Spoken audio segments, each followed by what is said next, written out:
I see two main types of hair loss in women in my surgery. The first is a generalised thinning, most commonly around the time of the menopause, and there is a huge genetic component, so I'm afraid if your mum suffered, you may well too. The second is an autoimmune condition, something called alopecia, and this is where our bodies develop antibodies to our own hair follicles, causing the hair to fall out either in clumps or in some instances to lose all of our body hair.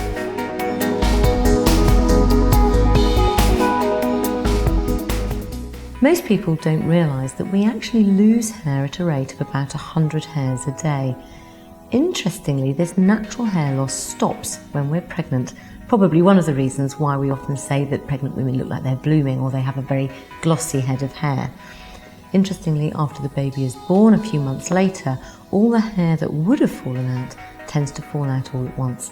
And so often I see new young mums who are terrified that they are about to become completely bald. That's absolutely not the case, and things revert to normal very quickly.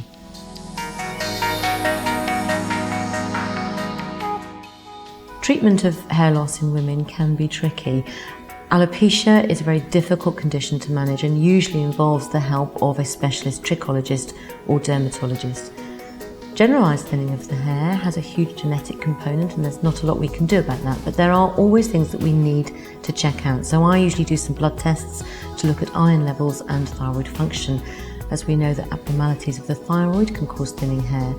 And interestingly, whilst iron levels between 10 and 300 are deemed normal, it's well recognised that a woman with thinning hair should try to boost her iron levels to over 70. That may mean taking iron supplements.